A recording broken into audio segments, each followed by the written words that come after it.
Pito katuig nga batang kalalaking nga nagahampang sa lighter ang ginalantaw rason sa nagluntad nga sunog sa Purok, Lampirong Compound sa Barangay 2, Bacolod City kahapon.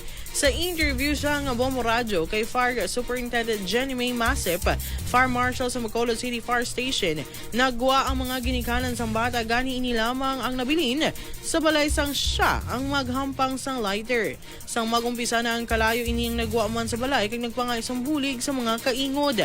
Apang bangod sa human sa light materials ang kalabanan sa mga balay kag naga-inikit-ikit nga nadugangan pa sa mahangin nga panahon gani madasig nga naglapta ang kalayo.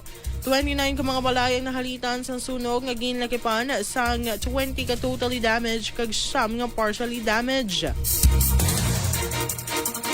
Nagdangat naman sa second alarm status ang sunog. Sunog kay Masip, ang kabugusan ng kahalitan ang nagdangat lamang sa 1,185 square meters. Kagang balor ang ginabanta yara sa 296,250 pesos. Wala man sa minor report nga napatay o kung nasamaran luwas sa apat ka mga ido kung sa diin ang isa ang malala ang sitwasyon. Panawagan ni Masip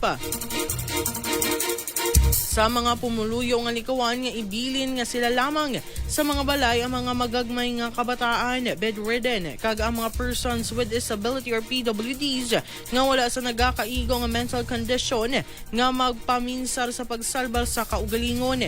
Kasubong man nga dapat i-secure nga hindi malabot sa mga kabataan ang mga butang nga nakatugas ang sunog kaangay sang lighter, posporo kag kandila.